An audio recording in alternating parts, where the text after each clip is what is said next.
Hello दोस्तों, स्वागत है हमारे यूट्यूब चैनल ड्रीम चैनल का 12th पर। आज हम लोग जो काव्य खंड है उसका पाठ दु सूरदास के पद देखने वाले। पिछली क्लासों में हमने कड़वक पाठ को पूरी अच्छी तरह से बेहतरीन तरीके से का उसको ख़त्म किया एवं पढ़ा।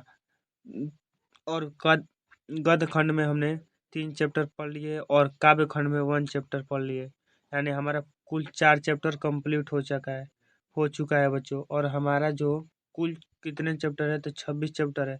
26 में से 4 चले गए तो कितना हो जाएगा, यानी 22 चैप्टर। आज हमें ख़त्म कर ले तो बचेगा 21 चैप्टर।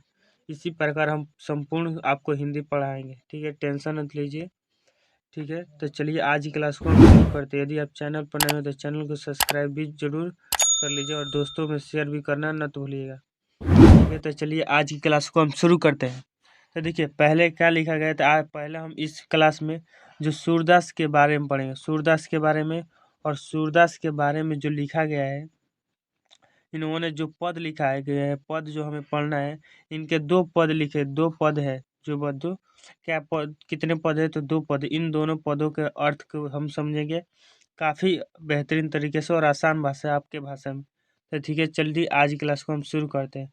तो देखिए पहले हम कवि परिचय पढ़ते हैं। तो कवि परिचय में क्या लिखा गया है उसे पढ़िए।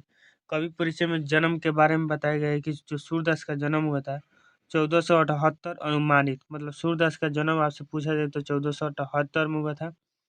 इनका निधन 1583 में। निधन कब हुआ था बच्चों? तो 1583 में, जन्म 1478। ठीक है, बता सकते हैं। चलिए आगे देखिए क्या लिखा है। जन्म स्थान, जन्म स्थान मतलब इनका जन्म कहाँ हुआ था। तो जन्म स्थान जो लिखा है दिल्ली के निकट सिही नामक ग्राम, दिल्ली के निकट जो सिही नामक ग्राम है बच्चों, वहाँ पर इनका क्या जन्म हुआ था। ठीक है, इनका जन्म कहाँ हुआ था? दिल्ली के निकट सिही नामक ग्राम में। अब देखिए निवास स्थान, देखिए जन्म तो इनका सिही नामक ग्राम में हुआ था, सिही नामक स्थान पर हुआ था, यानी ग्राम में हुआ था। लेकिन इनका जो निवास स्थान था वो वहाँ पर नहीं था, मानी कि वो वहाँ पर नहीं रहते, मानी सिही पर नहीं रहते थे। ठीक है, कहाँ रहते थे? तो देखिए लिखा गया ब्रज, ब्रज में क्रमशः गाँव घाट, कहाँ कहाँ लिखा है, गाँव घाट, वृंदावन एवं पार्सेली। मतलब यह मुख्यतः क्या ब्रज में रहते थे। कहाँ रहते थे? तो ब्रज क्षेत्र में रहते थे बच्चों। यह ब्रज क्षेत्र में, ब्रज क्षेत्र में कहाँ रहते थे? तो गाँव घाट, वृंदावन और पार्सोली नामक ग्राम में ये रहते थे। समझ गए यहाँ तक? यहाँ तक कोई दिक्कत होगा तो देखिए। अब देखिए शिक्षा के बारे में क्या लिखा। शिक्षा के कहने का अर्थ है ये किस प्रकार शिक्षा ग्रहण की, जिस प्रकार आप इस हमारे द्वारा शिक्षा ग्रहण कर रहे हैं, यह किस प्रकार शिक्षा ग्रहण किए थे उनके बारे में लिखा है। देखिए 100 अध्याय द्वारा ज्ञान अर्जन, काव्य रचना एवं संगीत का, संगीत क्या लिखा है पढ़िए। संगीत का विशद ज्ञात एवं अभ्यास विशाल लोक ज्ञान।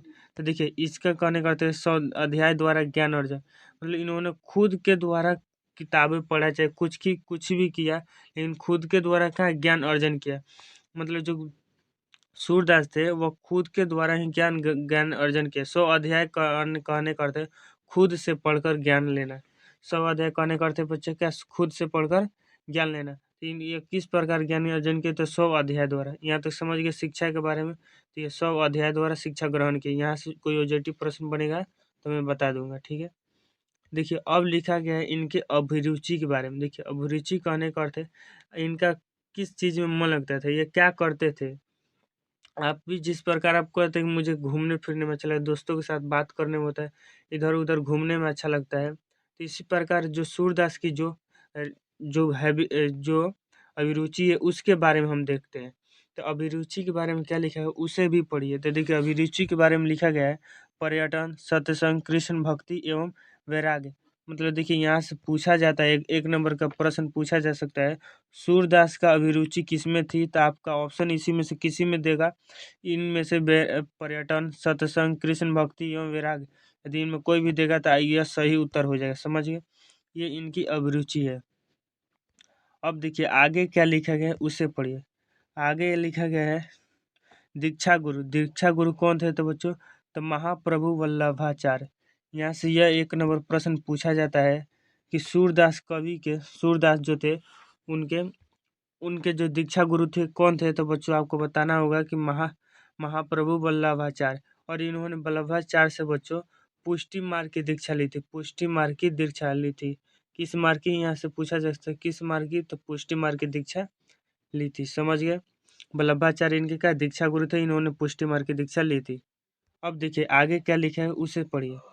भक्ति लिखा है, भक्ति बोलने की क्या है, ये किस चीज का भक्ति करते थे, ठीक है। जीवन के आरंभ में काल में दास्य भक्ति, परंतु बाद में संख्य भक्ति। देखिए क्या लिखा गया है, जीवन के आरंभ में दास भक्ति और परंतु बाद में संख्य भक्ति, मतलब ये इनकी क्या थी, भक्ति थी। यहाँ से ऑब्जेक्टिव प्रश्न नहीं बनेंगे, ठीक है। तो चलिए हम आगे बढ़ते हैं। तो देखिए आगे, अब देखिए इनके दीक्षा काल के बारे में लिखा है। तो देखिए दीक्षा काल पूछा जा सकता है कि इन सूरदास कवि के दीक्षा काल क्या था, तो 1509 ईस्वी से लिखा गया है 10, यानी 1509 से 1510 तक इनका क्या दीक्षा काल था। अनुमान लगाया गया, ये कोई फिक्स डेट नहीं है बच्चों, क्या कोई फिक्स डेट नहीं कि ये इसी साल थे इनका। देखिए जन्म भी क्या, जन्म भी अनुमान बताया गया कि 1478 में। इनका जो मृत्यु हुआ था बच्चों 1500 कितने में हुआ था, तो 1583 में मैंने बताया था क्या इनकी मृत्यु हुई थी, 1583 में इनकी मृत्यु हो गई थी, ठीक है, समझ गए। और इनका जो जन्म हुआ था बच्चों कहाँ हुआ था, अब बताइए। दिल्ली के सिही नामक ग्राम में, दिल्ली के सिही नामक ग्राम में, सिही नामक, देखिए इनका जन्म होता है। लेकिन यह निवास कहाँ करते थे, तो ब्रज क्षेत्र में करते थे। कहाँ करते थे, तो ब्रज क्षेत्र में करते थे। और ब्रज क्षेत्र में भी कहाँ करते थे, तो गांव घाट में करते थे। आपको मुंह में सेंसर आना चाहिए, क्योंकि मैंने अभी पढ़ा है। कहाँ करते थे, तो गांव घाट में करते थे, या और सारी जगह पर भी करते थे, ठीक है, समझिए। और इनके जो दीक्षा गुरु थे वो कौन थे, तो बच्चों तो दीक्षा गुरु महावल्लभाचार्य थे। और इन्होंने किस चीज की दीक्षा ली थी, पुष्टि मार्ग की दीक्षा ली थी। यहाँ तक समझ गए। और यह दीक्षा काल यहाँ तक प्रश्न मैंने बना दिया। यहाँ से जो भी ऑब्जेक्टिव प्रश्न पूछा जा सकता है वो मैंने आपसे पूछ लिया। चलिए अब आगे देखते हैं। अब आगे देखिए क्या लिखा गया है। विशेष, विशेष कहने का अर्थ है उनके, उनमें क्या क्या विशेषता थी, उनमें जो विशेषता थी सूरदास के बारे में क्या क्या विशेषता थी वह लिखा गया है। तो देखिए विशेषता के बारे में पढ़िए। विशेषता के बारे में लिखा गया, जन्म से अंधे अथवा बड़े होने पर दोनों आंखों जाती हो रही। तो देखिए इसमें जो लोग हैं वो लोग कंफ्यूज हैं कि जो जो सूरदास थे क्या वह जन्म से अंधे थे, क्या वो बड़े हो गए तो अंधे हो गए। तो ऐसा क्यों कंफ्यूजन बना है, ऐसा इसलिए क्योंकि सूरदास ने जो कृष्ण जी के लीलाओं के बारे में लिखा गया है, कृष्ण जी के लीलाओं के बारे में लिखा है जिन्होंने सूरदास ने, वह शायद ही कोई ऐसा लिख सकता है। क्योंकि ऐसा लिखा गया है जैसे सूरदास मानो क्या थे, वह अंधे नहीं थे। वह इतने अच्छे से लिखेंगे कि कोई एक देखने वाला व्यक्ति ही जो आंखों से देख सकते है, वही व्यक्ति उसका वर्णन कर सकता है। लेकिन सूरदास इस प्रकार किए हैं कि लगता है कि वो क्या अंधे नहीं है, वो आँख से देख सकते हैं। इसलिए लोगों में क्या कन्फ्यूजन बना है कि क्या वो जन्म से अंधे थे, क्या बड़े होने पर उनकी आंखें गई। देखिए यहाँ से प्रश्न बनेंगे तो बन जाएंगे, नहीं तो नहीं, ठीक है। तो देखिए अब आगे देखिए, मृदुल, विनम्र, क्या लिखे, विनम्र, निर्भाग्नि, भावुक और अंतर्मुखी सौभाग्य के विरक्त महात्मा। तो देखिए यहाँ से ऑब्जेक्टिव प्रश्न नहीं बनेंगे, तो ठीक है। तो चलिए हम आगे देखते हैं। यदि आपसे कोई ऑब्जेक्टिव प्रश्न बन सकते तो इनके अंधे थे कब थे, ये नहीं बने क्योंकि इनमें कन्फ्यूजन है, ठीक है। तो चलिए आगे देखते हैं। इनकी कृतिया से क्या बच्चों, कृतिया से काफ़ी ऑब्जेक्टिव प्रश्न पूछे जा सकते हैं, क्योंकि इनकी रचनाओं के बारे में प्रश्न पूछा जाता है। तो रचनाओं के बारे में प्रश्न पूछा जाता है, तो रचनाओं के पढ़ते हैं। तो देखिए रचनाएं लिखेगा, सूर सागर, साहित्य लहरी, राधा रस केली, सुर सुर सरावली आदि। तो देखिए इनमें से जो सबसे सबसे इम्पोर्टेंट जो प्रश्न बच्चों, वो सूर सागर है। पूछा जाता है कि सूर सागर किसकी रचना है, सूर सागर किसकी रचना है। तो आप उस समय आपको आंसर देना हो कि सूर सागर जो बच्चों सूरदास की रचना है। याद कैसे करें, तो याद करने का ट्रिक है, सूर से मैंने सुर, सुर मतलब सूरदास, सुर मतलब क्या सूरदास, सुर मतलब क्या बच्चों सूरदास, यानी सूर सागर किसकी रचना है, सूरदास की रचना है, समझ गए। सुर रसावली ये भी इनकी रचना है। साहित्य लहरी ये भी प्रश्न पूछा जा सकता है कभी कभी। तो आप यहाँ से रचना के बारे में इनके जान गए, सुर सागर, साहित्य लहरी और रसाकली और सुर सरावली, ठीक है। अब देखिए आगे क्या लिखा है उसे पढ़िए। सूर सागर कवि की विश्व प्रसिद्ध रचना है। देखिए सूर्य सागर जो है रचना बच्चों, ये विश्व प्रसिद्ध रचना है, इसलिए बार बार पूछा जाता है, यानी विश्व में सभी इसे जानते हैं। इसकी इसकी रचना की श्रीमद् भागवत कथा जो होते हैं बच्चों, आप श्रीमद् भागवत कथा आप सुने होंगे। जो भागवत कथा होती है कि पद्धति पर द्वास्त एकांत के हुई है, ये पदों का विशाल संग्रह। तो देखिए यहाँ से प्रश्न नहीं पूछे। प्रश्न जी यहाँ से 1 नंबर का ऑब्जेक्टिव प्रश्न पूछे, सूरसागर किसकी रचना है, तो सूरदास की रचना है। ठीक है, समझ गए। अब देखिए आगे क्या लिखा गया, इसे पढ़ते हैं। आगे लिखा गया इनके भाषा के बारे में बच्चों। तो देखिए भाषा जो थी इनकी ब्रज भाषा थी। पूछा जा सकता है सूरसागर की भाषा थी तो ब्रज भाषा आपको उस समय उत्तर देना होगा। ठीक है, तो अब देखिए अब इनके काल के बारे में लिखा है। काल जो थी मध्यकालीन सगुण भक्ति धारा की कृष्ण भक्ति धारा शाखा, सॉरी कृष्ण भक्ति शाखा। तो ये देखिए पूछा सकता है किस भक्ति धारा किस काल के कवि थे, तो भक्ति काल के कवि थे। और भक्ति काल में किस भक्ति धारा के थे, तो बच्चों वो कृष्ण भक्ति धारा के यानी कृष्ण भक्ति शाखा के थे। यहाँ से दोनों ऑब्जेक्टिव प्रश्न पूछा जा सकता है, वो किस काल के थे, तो वो बच्चे भक्ति काल के थे। और भक्ति में कैसे भक्ति करते थे, वो सगुण भक्ति करते थे। और सगुण भक्ति जो करते थे वो कृष्ण भक्ति करते थे। कैसे भक्ति, यानी 3 ऑब्जेक्टिव प्रश्न ये बन सकते हैं। इन्हें सोचिए कि यहाँ से सब ऑब्जेक्टिव प्रश्न, क्योंकि आपके बुक से 40 ऑब्जेक्टिव प्रश्न पूछे गए, यदि 100 ऑब्जेक्टिव प्रश्न पूछे जाते हैं तब। ठीक है, तो चलिए अब आगे देखते हैं। यहाँ तक समझ गए। अब ये देखिए वे वल्लभाचार्य के पुष्टि मार्ग भक्ति में अष्टछाप के उत्कृष्ट कवियों में श्रेष्ठ माने जाते हैं। देखिए पुष्टि मार्ग की दीक्षा ली थी, यहाँ तक मैंने बता ही दिया था। वे अष्टछाप के जो थे वे उत्कृष्ट कवियों माने जाते हैं। यहाँ से ऑब्जेक्टिव प्रश्न नहीं बन सकते, जो मैंने बताया था वो बनेंगे। ठीक है, दोनों पदों में वात्सल्य भाव है और सुर सागर में संकलित है। तो देखिए सुर सागर में संकलित है। तो देखिए यहाँ पर लिखा है दोनों पदों में, दोनों पदों को अनेक अर्थ है बच्चों। यहाँ पर हम सूरदास के जो 2 पद पढ़ेंगे, सूरदास के जो 2 पद पढ़ेंगे, पहला पद और दूसरा पद, 2 पद है।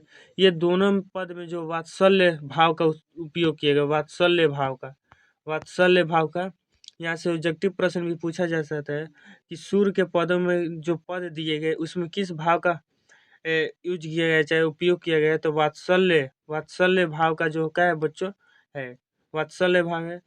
और जो ये कहाँ से संकलित है, संकलित कहने का अर्थ है जो ये दोनों पद दिया गया, पद पहला और पद दोनों, तो ये पद जो बच्चों है सूर सागर से लिया गया है। किसके लिए है, तो सूर सागर से लिया गया है। ठीक है, समझ गए। यहाँ से 2 ऑब्जेक्टिव प्रश्न बन सकते थे, वात्सल्य भाव और सूर सागर। तो उम्मीद करता हूँ कि आपको कवि परिचय पूरे समझ में आएंगे। चलिए समझ में आएगा तो एक बार टेस्ट भी दे दीजिए। ठीक है, टेस्ट दीजिए तभी ना आपको पता चलेगा हाँ याद हुआ कि नहीं, क्योंकि इतने अच्छे से हम बताए हैं आपको याद तो होना पड़ता है। तो देखिए याद होने के लिए सबसे पहले जो ये पद है उसके रचनाकार के हैं बच्चों, तो आपको बताना कौन है, तो सूरदास है। कौन है बच्चों, तो सूरदास है। कौन है, तो सूरदास है। सूरदास है, ठीक है, समझ गए। कौन है, तो सूरदास है। सूरदास की जो जन्म हुआ था कब हुआ था, तो सॉरी सूरदास का जो जन्म हुआ था वह 1478 में हुआ था। कितने में हुआ था, 1478 में हुआ था। इनकी मृत्यु कब हुई थी बच्चों, तो 1583 में हुई थी। इनका जन्म कहाँ हुआ था, आपको बोलिए, मुंह से बोलिए कहाँ हुआ था। तो इनका जो जन्म हुआ था बच्चों वो दिल्ली के सिही नामक ग्राम में हुआ था। ये ये इनका निवास स्थान कहाँ था, तो ब्रज क्षेत्र में गांव घाट रहते थे बच्चों, और भी जगह रहते थे। ठीक है, ब्रज क्षेत्र में रहते हैं, यहाँ तक समझिए। और इनके दीक्षा गुरु थे बच्चों, कौन थे, तो वल्लभाचार्य थे। कौन थे, वल्लभाचार्य थे। ठीक है, और इनके जो दीक्षा काल था बच्चों कब से कब था, तो इनका दीक्षा काल 1509 से 10 तक था। 1509 से 10 तक इनका दीक्षा काल था, समझ गए। और ये किस भक्ति धारा के कवि थे, तो बच्चों ये सगुण भक्ति धारा के कवि थे। सगुण भक्ति धारा के कवि थे। किस भक्ति धारा के, सगुण भक्ति धारा के कवि थे। और इन्होंने किस भाषा में अपनी रचना की है बच्चों, तो आपको बोलना है इन्होंने किस भाषा में, तो मैंने अभी बताया क्या, ब्रज भाषा में इन्होंने रचना की थी। किस भाषा में, ब्रज भाषा में। ये जो और अगला प्रश्न देखिए, अगला प्रश्न है, ये जो दोनों पद है किस किस कहाँ से संकलित है, तो सूर सागर से संकलित है। कहाँ से, तो सूर कहाँ से संकलित है, तो सूर सागर से संकलित है। सूर सागर से संकलित है बच्चों। इस सूर सागर काफी इम्पोर्टेंट रचना है। रसावली भी है, सूर रस के बलि भी है, इनकी सारी रचना है। ठीक है, तो मैं उम्मीद करता हूँ कि आपको ये जितना भी मैंने प्रश्न पूछा उसका उत्तर आप ज़रूर फटाफट देते होंगे। तो ठीक है, तो समझ गए ये सारी क्या थी हमारे बच्चों, ये सारा था हमारा कवि परिचय। कवि परिचय से जितना भी ऑब्जेक्टिव प्रश्न बन सकते हैं उन्होंने मैंने बता दिया, ठीक है, इससे बाहर नहीं पूछेगा। तो चलिए अब हम क्या पढ़ते हैं, अब हम इसके जो इसका संपूर्ण अर्थ है पद 1 और पद 2, इसका संपूर्ण अर्थ एकदम सिंपल, एकदम साधारण आपके भाषा में समझते हैं। तो ठीक है, पढ़िए।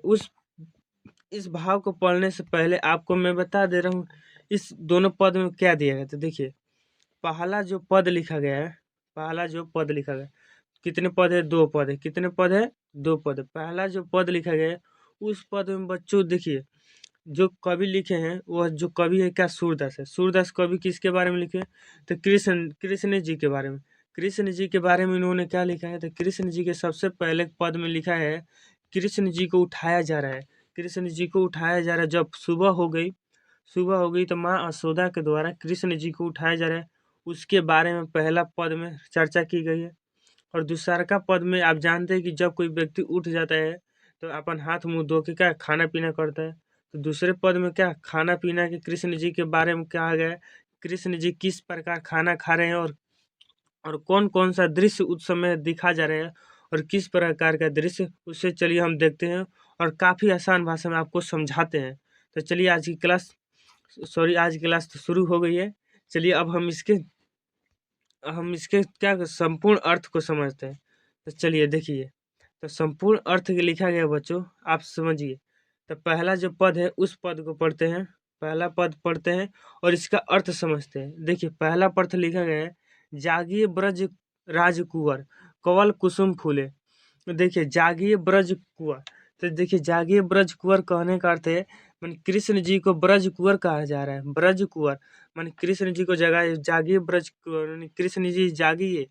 कवल कुसुम फूले मतलब कवल कुसुम फूले का अर्थ है जो कमल का फूल है। कुसुम मतलब होता है बच्चों, कुसुम सॉरी, कवल मतलब जो होता है बच्चों वो क्या होता है, कमल। कमल कुसुम फूल माने कमल का जो फूल है वो खिल गया है। कमल का फूल क्या है बच्चों, खिल गया है। माने जागिए ब्रज कुंवर यानी जागिए कृष्ण जी, कृष्ण जो कमल का फूल है वो खिल गया है, खिल गया है। ठीक है, समझ गए पहला लाइन का अर्थ। अब देखिए दूसरा लाइन का क्या अर्थ लिखा, कुमुद वृंद संकुचित भय भंगु लता भंगुल लता भले। तो देखिए कुमुद वृंद तो संकुचित हुए, देखिए कुछ ऐसे पौधे होते, कुछ ऐसे फूल होते हैं जो बच्चों भोर होते हैं क्या संकुचित हो जाते हैं, संकुचित यानी मुरझा जाते हैं, वह बुत जाते हैं। माने वही कुमुद जो भी एक ऐसा जो छोटा फूल होता है बच्चों, जो सुबह होने पर मुरझा जाता है, उसी के बारे में माँ यशोदा उन्हें सूचना दे रही है कि वह अभी फूल क्या है, मुरझा गया है, संकुचित हो गया है। आप उठ जाइए, क्या हो जाइए, आप उठ जाइए। किसको उठा रही है, आप पूछा जा सकता है ऑब्जेक्टिव प्रश्न, माँ यशोदा किसको उठा रही है, तो कृष्ण जी को उठा रही। यहाँ तक दोनों लाइन का अर्थ समझ गए, मैं उम्मीद करता हूँ कि आपको ये समझ गए होंगे। ठीक है, अब देखिए आगे लिखा गया है, आगे क्या लिखा है उसे पढ़िए। चमतुर सॉरी चमच तमचूर खग खोर रोक सुनूर बोलत बनसा बनराई। बनराई कहने का अर्थ है बच्चों, तमतूर कहने का अर्थ है मुर्गा। तो देखो आप जानते हो कि जब भोरे भोर हो जाता है तो उस समय मुर्गा जो अपना आवाज निकालता है उस प्रकार का सगरी शोर मचाता है, सगरी शोर मचाता है। और उसी प्रकार माँ यशोदा भी कह रही कि जो मुर्गा है वह सगरी शोर मचा रहे, आप जाग जाइए, आप जाग जाइए। मन बार बार कृष्ण जी को क्या किया जा रहा है बच्चों, जगाया जा रहा है। क्या कर रहा है, जगाया जा, बोला तो बनराई कहने का अर्थ है बच्चों पेड़ पौधे। अब पेड़ पौधे भी क्या होते हैं, बनराई कहने हवा डुलता है तो बच्चों आवाज निकलती है पेड़ पौधे में, पंछी खड़खड़ाते, जो सॉरी जो पेड़ पौधे की पंक्ति होती है वो क्या होती है, खड़खड़ाती है, तो वही आवाज निकल रहा है। ठीक है, समझ गए इन चारों लाइन का अर्थ। पहले में ब्रज कुंवर को जगाया जा रहा है जो कुसुम फूले माने जिस प्रकार कमल का फूल किया। दूसरा लाइन में कहा जा रहा है कुछ ऐसे जो कुमुद नाम का जो एक ऐसा फूल होता है जो बच्चों का भोर होती का संकुचित हो जाता है, उसे भी सूचना दी है कि यह भी फूल संकुचित है, आप जाग जाइए। और मुर्गा भी बोल रहा है आप जाग जाइए, पेड़ पौधे भी बोल रहे हैं आप जाग जाइए। ठीक है, यहाँ तक समझ गए। अब देखिए अगला लाइन क्या लिखा है, अगला लाइन लिखेगा भगी भगी गो खरखानी में बछड़ा हित ढाई। तो देखिए इसका कहने का अर्थ हुए कि जो भगोई मतलब क्या होता है, गाय। और गाय जो है बच्चों, वो वह कारखाना में यानी जहाँ जहाँ बछड़ा लिखे, बछड़ा कहने का अर्थ है कि जब भोरे भोरे होता है कि जो गाय माता होती है वो अपने बछड़े के पास जाने के लिए क्या छटपटाती है, क्योंकि दूध पिलाना है बछड़े को, तभी ना बछड़ा अच्छा से रहेगा। और वो बछड़ा भी छटपटाता है किस के पास, तो गौ माता के पास जाने के लिए। तो वही लिखा गया है कि बछड़ा भी गौ माता के पास जाने के लिए छटपटा रहा है। और आप ही है कि उठते ही नहीं। और क्यों अब भोर में सभी कोई क्या उठ गया है, सभी कोई उठ गया है बच्चों। अब बछड़ा भी क्या जाना चाहता है, गौ माता के पास दूध पीने। तो इसलिए माँ यशोदा जानकारी दे रही कि बछड़ा भी छटपटा रहा है, गाय भी, और उन्हें जाना है। तो ठीक है, समझिए इस लाइन का अर्थ क्या हुआ। इस लाइन का मूल रूप से अर्थ हुआ कि जो गाय है वो छटपटा रही है बछड़े के पास दूध पिलाने के लिए। क्यों क्यों क्योंकि भोर हो गया है, क्योंकि भोर हो गया, बार बार जानकारी दिया जा रहा है कृष्ण जी को, भोर हो गया है। ठीक है। विधु मलिन रवि प्रकाश गावत नर नारी। तो देखिए विधु मलिन, विधु मतलब होता है बच्चों चंद्रमा, विधु मतलब क्या होता है, चंद्रमा। चंद्रमा क्या हो गया बच्चों, तो चंद्रमा मलिन हो गया। मलिन कहने का अर्थ है बच्चों कि देखिएगा जब रात में चंद्रमा होता है वो खिला रहता है, उसका प्रकाश सभी को दिखाई पड़ता है, लेकिन जब दिन होता है तो चंद्रमा का प्रकाश नहीं दिखाता है, यानी मलिन हो जाता है। तो वही मलिन कहने का अर्थ है वह एक प्रकार से समझिए वो डूब गया है। क्या है, डूब गया है, यानी सूर्य सूर्य निकल गया। तो सूर्य निकल गया तो यानी भोर हो गया। अब भोर हो गया तो कृष्ण जी को जागना है। यही बार बार क्या उन्हें यशोदा मैया ज्ञात उन्हें बता रही है। और गावत नर नारी, गीत जो है बच्चों उस समय जो क्या नर नारी गीत गाते थे, तो वही गीत गाने के बारे में क्या बताएगा। मैं उम्मीद करता हूँ कि ये भी लाइन आपको समझ में आ गया। अब देखिए अगला लाइन क्या लगेगा, सूर श्याम प्रांत उठो अम्बुज करधारी। अब सूर्य से मतलब सूर्य जी भी क्या बता रहे हैं हम, सूर्य जी भी कह रहे हैं कि आप उठिए, प्रांत यानी भोर हो गया है। अम्बुज कर धारी, अम्बुज मतलब होता है बच्चों कमल, कमल को धारी करने वाले कृष्ण जी को आप देखेंगे उन्होंने एक हाथ में कमल को धारण किया, तो इसलिए सूर्य जी उन्हें क्या करे कि अम्बुज कम कर धारी, मतलब उन्होंने एक हाथ में जो कमल लिया है उसी कमल के फूल को क्या संबोधित करते हुए उन्हें जगा रहे हैं। मैं उम्मीद करता हूँ कि पहला पद का आपको समझ में आएगा। यदि नहीं समझ में आया और थोड़ा बहुत समझ में आया तो नो प्रॉब्लम, क्योंकि मैंने पूरे भावार्थ को लिख के लाया है, पूरे अर्थ को और भी अच्छी तरीके से हम संपूर्ण आसान भाषा में आपको लिख के लाया। आप उसे भी पढ़िए, आप उसको और अच्छे से समझ में आए। जितना समझ में आए उतना ठीक है, नहीं समझ में आए और ही समझ में आएगा बढ़िया ले, क्योंकि जब आप भावार्थ पढ़ेंगे तो इस पद में केवल किसके बारे में बताया गया था बच्चों, आपसे पूछा जा सकता है। तो केवल कृष्ण जी के जगाने के बारे में, जगाने के लिए फूल का यूज किया गया है। फिर जाके कुमुद जो जो फूल होता है उसका गया किया गया है, मुर्गा के जो मुर्गा बोल रहा है, और बछड़ा के लिए, बछड़ा भी गाय के लिए जाए पास छटपटा रहे उसके लिए, और चंद्रमा के बारे में, और गांव के जो नर नारी गीत गा रहे उसे, और अम्बुज करधारी के नाम से उन्हें क्या संबोधित किया गया। यही इसका मूल निचोड़ हो गया। ठीक है, तो चलिए अब इसके हम क्या देखते हैं, अब इसके हम भावार्थ को देख लेते हैं। भावार्थ को लिखने से पहले देखिए यहाँ पर लिखा है प्रसंग व्याख्या। अब प्रसंग व्याख्या क्या है, तो देखिए बच्चों प्रसंग व्याख्या है कि 5 नंबर का प्रश्न आपसे पूछा जाता है प्रसंग व्याख्या। प्रसंग व्याख्या में लिखने को आपको बताऊंगा, टेंशन मत लीजिए। अभी जो लिखा है उसे पढ़िए। प्रस्तुत गांधास मध्यकालीन सगुण भक्ति धारा की कृष्ण भक्ति धारा के प्रमुख कवि सूरदास द्वारा रचित उसके विख्यात ग्रंथ सूरदास से सूरसागर से क्या उद्गृत है। तो देखिए ये सभी क्या आपको प्रसंग व्याख्या में लिखे, चूंकि ये हमें अभी नहीं पढ़ना है। तो देखिए डायरेक्ट हम चलते हैं क्या भावार्थ पर। भावार्थ पर सॉरी जाने से पहले इसे पढ़ लेते, पूरा पढ़ लेते हैं। इस पद में से हुए बाल कृष्ण को दुलारे भरे कोमल मधुर स्वर में भोर होने की बात कहते हुए जगाने का वर्णन किया। देखिए जो बोला वही जगाने के लिए, उठाने के लिए, कृष्ण जी को जगाने के लिए इतना प्रयास कर रहे हैं। क्या आपको भोरे भोरे आपकी माता क्या इस प्रकार जगाती है, प्यारे दुलारे कहकर? आप कमेंट में लिखिएगा। ठीक है, चलिए अब देखिए आगे देखते हैं। तो ये समझ में नहीं है, नो प्रॉब्लम, यहाँ से समझिए, यहाँ से समझिए। देखिए यहाँ से समझ में आना चाहिए, क्योंकि समझ में आना ही चाहिए। ठीक है, समझ गए।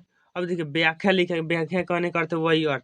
तो देखिए पढ़िए, बाल कृष्ण को जगाने के लिए माँ यशोदा सुबह होने के बहुत से प्रमाण देती। प्रमाण कहने का अर्थ है बच्चों, जो मैंने बताया कि उन्हें फूल खिलने के बाद क्या है, कुमुद नामक जो फूल है वो सिकुड़ जाने का कहा गया है, और बहुत कुछ भी कहा गया है। पेड़ों के बोलने के बारे में कहा गया, मुर्गा बोल रहा है उसके बारे में कहा गया। ये सब क्या है, प्रमाण है कि आप उठ जाए कृष्ण, भोर हो गया है। क्या भोर हो गया, ठीक है, समझ गए।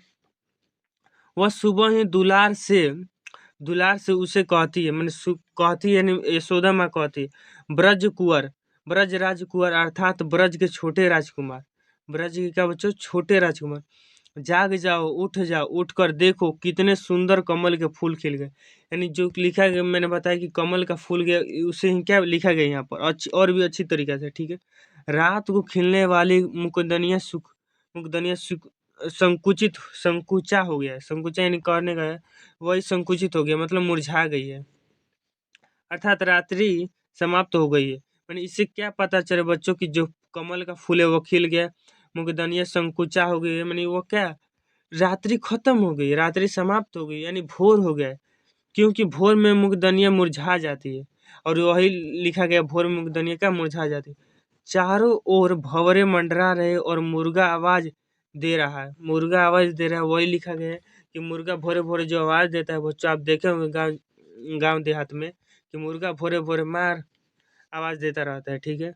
हर तरफ पंछियों की चहचहाट फैली है, पेड़ पौधे पर बैठे पंछियों का मधुर संगीत गूंज रहा है।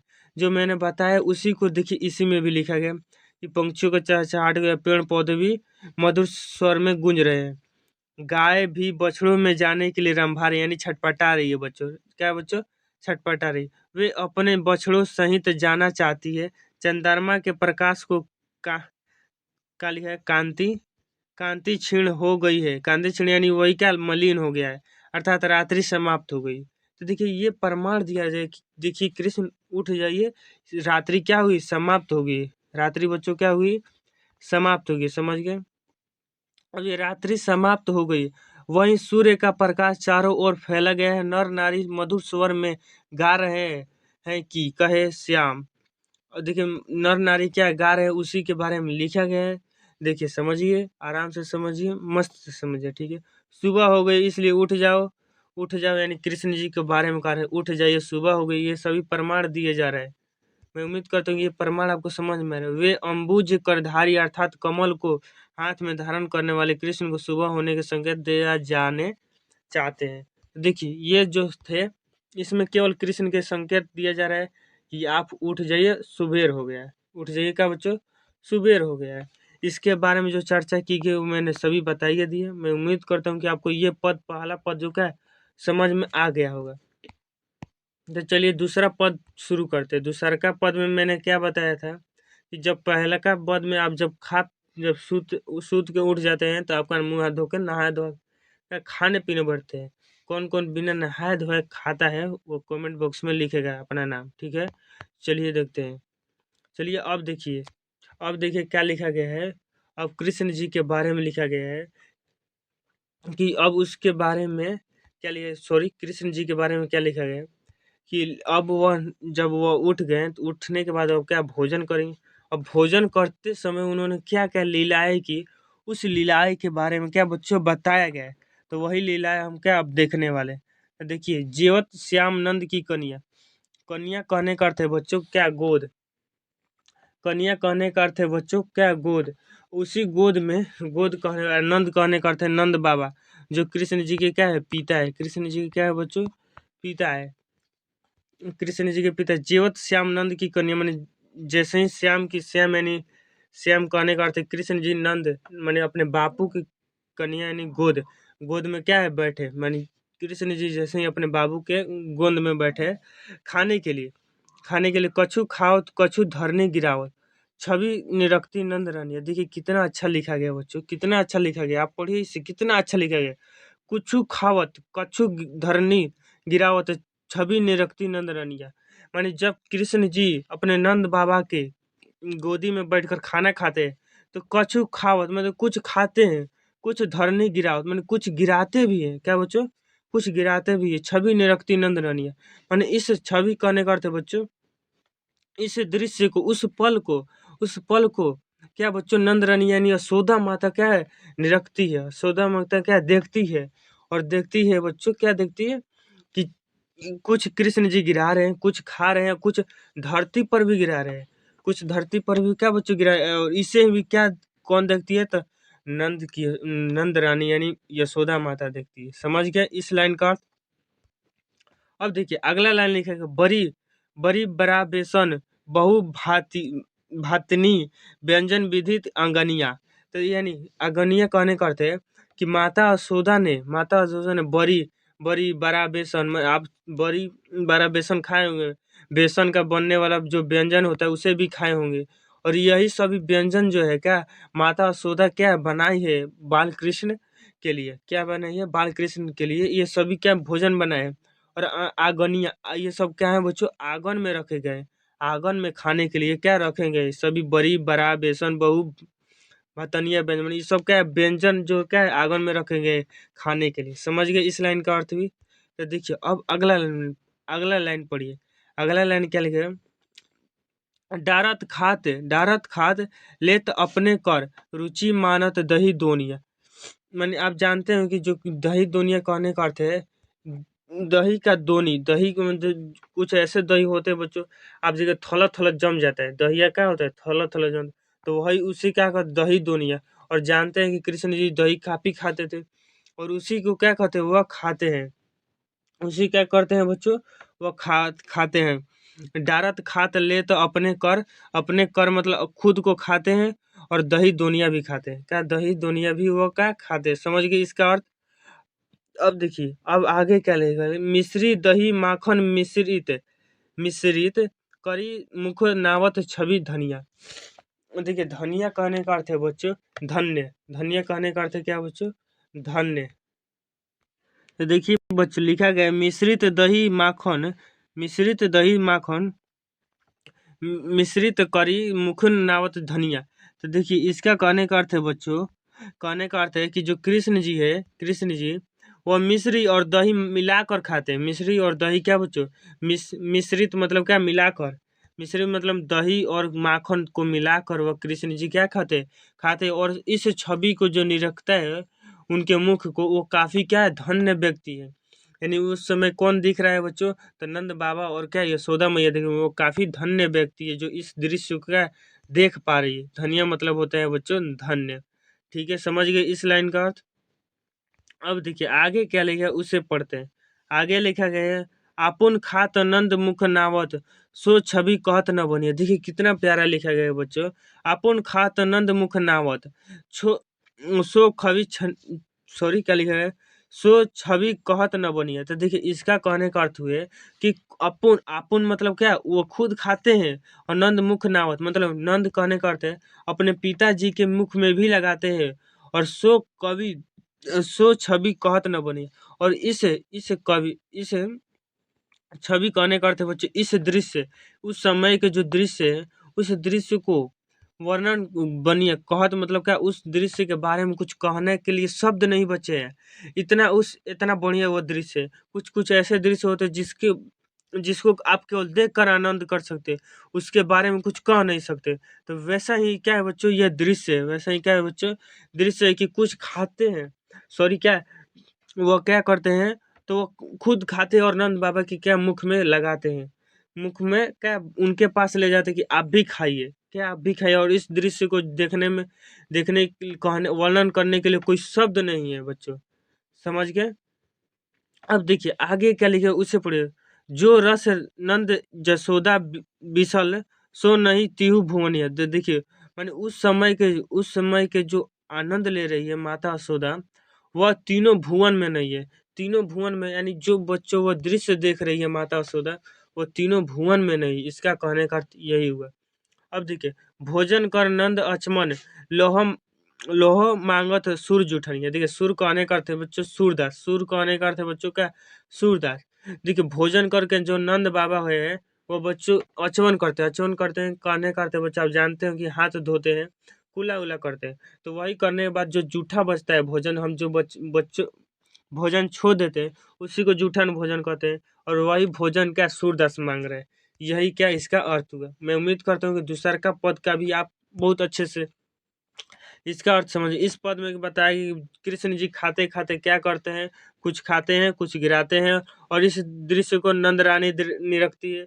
बड़ी बारह बेसन ये भी सभी व्यंजन कहाँ रखेंगे, आंगना में रखेंगे, और उसे कृष्ण खाने के लिए रखे गए। डारत खात अपने कर्म मतलब अपने से लेते हैं और अपने ही से जो क्या होते हैं, डारत खात अपने लेते मैंने अपने से लेते हैं और अपने ही से खाते हैं, और दही दोनिया भी खाते हैं, यानी दही का दोंदा होता है उसे भी खाते हैं, और मिश्री माखन मिलाकर कृष्ण जी खाते हैं, मिश्री माखन मिलाकर कृष्ण जी खाते हैं।